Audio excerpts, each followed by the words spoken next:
very important question again, and I love both. So I will try to have this view that economic theory, economic engineering, they complement each other, especially when the problems are well defined.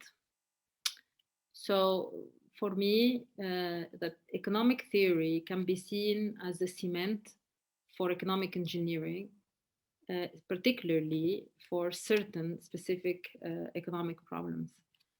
Now, economic theory sometimes, yes, it's all known by economists and within the economic discipline, is it attempts in a way to simplify the reality as much as possible to be able to understand it.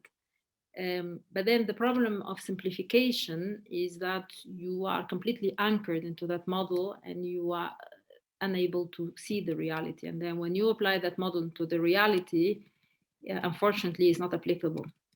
Now, for me, most important here is when you define the problem and the model is well designed, logically designed, then some useful insights are generated. But this is not sufficient condition. There are problems and phenomena that economic theory alone cannot grasp, particularly when the human behaviors is uncertain, when the human behavior is uncertain and changing. In my view, no theoretical model can provide a complete view on the reality. This is because the theoretical economics tend to simplify too much the societal situation and challenges. But then, as I mentioned, it can bring the basis for the thinking forward and the application in the real situation.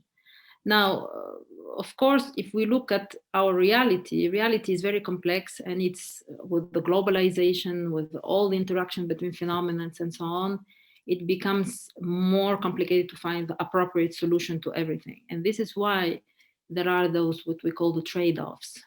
So when you abstract too much in terms of the theoretical framework, then sometimes you don't see the complex problem, you simplify it in one equation or maybe two equations, and then the reality is not like this. Now, also, there is one aspect which I mentioned previously in what you asked me, is that the asymmetry of information discussed leads to generally poor understanding of what's going on. Why? Because you look at it from one single perspective. And obviously to poor decision making and then to bad public policies generally. And this comes here the role of economic engineering.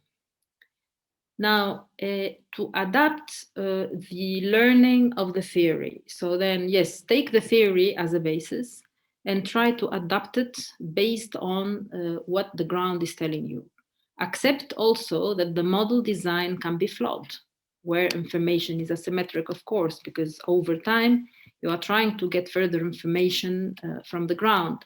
And then to find the policy recipe, I call it the policy recipe, that coincides in real world situation, but you need to monitor this. You need to monitor this every day. And hence, at the end, fit to the purpose to solve the problem of the policy and the challenge that you are facing. Now, also, as I mentioned before, we need to consult other disciplines. We need to open our minds. We need to exit from our comfort zones and then try to find the policy solution from also other disciplines and integrating the overall knowledge to get, I would say, the appropriate policy decision to solve a societal problem. So let me take a simple example. An example where we're living today is the case of COVID-19. Economics discipline, in my view, might not be or might not have played a chief role to solve, to part of the solution in reality. Virologists, medical doctors, and other disciplines have been at the forefront of the policy decisions to reduce the incidence of the pandemic and to save lives. So this is why, for example, the economists can team up with those experts and then try to find a comprehensive policy solutions which are engineered to the societal challenges that we will be facing in the future.